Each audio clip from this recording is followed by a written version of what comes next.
What's up, you guys? We are back. Today's warm-up starts with some single leg toe touches. So we're gonna stand on one leg. I'm gonna lock my lifting leg. I'm just gonna fold forward. Feel a little bit of stretch in the hamstring on the leg that I'm standing on. So my left leg supporting me. That's where I'm aiming for the stretch. Then I stand up and repeat the same thing. Standing leg is ever so slightly bent. My lifting leg stays locked.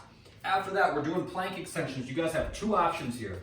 The more kind of entry-level version is gonna be from your hands and knees. You extend opposite arm and leg, touch knee to elbow, and then extend and switch sides. Extend, touch, extend, and switch sides. If you want a little bit more challenge, this will help you get warmer more quickly. You're gonna go to a plank and you're gonna extend opposite arm and leg. Okay? Nice and slow and easy on those. Last up, we're doing some bicycles. So I lay on my back. I'm gonna bring my right elbow to touch my left knee, and then my left elbow to touch my right knee. I'm going back and forth at a warm-up pace. Bam, that's that, that's the warm-up. The workout. We got a little bit different format today. We're gonna work through 90-second rounds, okay? Each round is gonna start with 3 to 5 runs through of a specific complex with some dumbbells, okay? It's not necessarily like, you need to do 3 sets or you need to do 5 sets. The workout says do somewhere between 3 and 5 sets. The reason that is because you guys have varying weights. If you have really light weights, going through this thing 3 times might not be an adequate challenge, and you might need to do closer to 5 rounds to get the stimulus. So make this what feels like an appropriate challenge to you. If your weights are really heavy, do a more minimal number of sets of this thing, okay? It's a deadlift. It's a single arm dumbbell row per side. It's a hang power clean, and then after that, it's gonna be a push press, all right? We're gonna put all these things together. So I got a pair of dumbbells here. I'm gonna do a deadlift to start. So my shoulders are back, my belly's tight, I bend my knees, I lower down, touch the leading head of the dumbbell to the ground, and then stand back up. Then I hinge forward, keeping my back flat. I do a row on the right, and then I do a row on the left. Then I stand back up and do a hang power clean into a push press. Okay, so again, deadlift is first, back flat is the priority. Stand up, hinge forward again, row on the right, row on the left. Stand up, hinge, power clean, dip, drive, and push press, okay? 3 to 5 of those, 3 to 5 sets of that. After that, for the remaining time in that 90-second round, if you're doing 3 rounds, you do 3 rounds. If you're doing 5 rounds, you do 5 rounds. But once you get through the number of rounds that you decided you're gonna get through, you're doing as many half burpee mountain climbers as you can for the remaining time. So I jump back to a plank, okay? Mountain climber right, mountain climber left, jump my feet back up, jump and clap, okay? Then you get 30 seconds of rest. So get through the dumbbell complex. If you're doing 3 rounds, do that. If you're doing 4, do that. If you're doing 5, do that, whatever. But you get through that, and then you finish up that 90-second round with as many of those half burpee mountain climbers as you can. Then you get 30 seconds off, and then we wrap. And then you get 30 seconds off, and then we repeat, okay?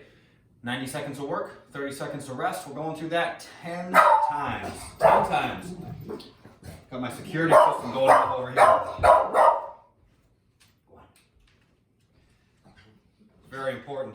The bodyweight version, gonna be similar, okay?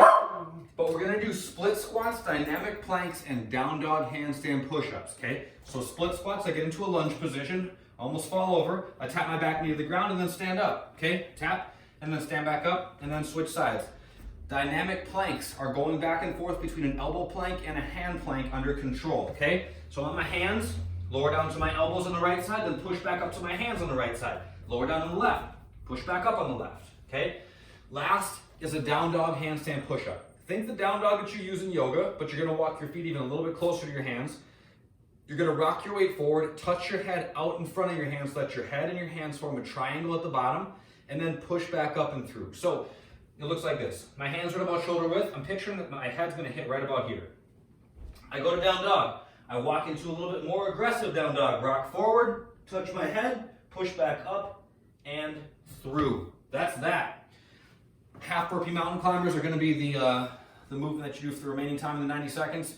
If you guys have questions on this format, shoot me an email. peter@twintownfitness.com. It's kind of a goofy format, but I hope that all makes sense. You do the rounds of that buy-in sequence as many times as you need to do it to fill about a minute or so of time, and then you finish up that 90 seconds with as many of those half burpee mountain climbers as you can. 30 seconds of rest after each round. The fun today is going to be Tabata wall sit. So 20 seconds of work, 10 seconds of rest for 8 rounds. I don't have a great demo wall for a wall sit in here. But I'm gonna look for my hips and knees to be at about 90 degrees. So something like that, but my back is gonna be flat to the wall. You're just hanging out for 20 seconds, no big deal. So you go for a total of 4 minutes on that. The weighted chest opener, okay? We're gonna go for 5 minutes doing this. The mobility work you guys could use, if you have a foam roller, use a foam roller. If you don't have a foam roller, roll up a couple towels. Use something that will give you, that will elevate your back a little bit. I'm just gonna put the foam roller between my shoulder blades, and then what I'm going for is I'm putting my arms out at 90 degrees. 90 at the armpit, 90 at the elbow, and I'm gonna put a little bit of weight in my hands. If you guys have plates, you could use like some 2.5 or 5 pound weight plates in your hands. You could use cans of soup or whatever, a water bottle, anything works. I would just make sure the weight is the same on either side. So I just lay on the foam roller, get it between my shoulder blades, and I'm just hanging out. We're gonna do 5 minutes like this. You can let your head kind of hang to the ground, but 90 degrees at the armpit, 90 degrees at the elbow. You're just camping out, getting a gentle stretch through the front of the chest, through the front of the shoulder. Just a good chest opener, especially when we're sitting on our computers all day, hunched forward like that. That's it for this one, you guys. I'll talk to you on the next one. See you later.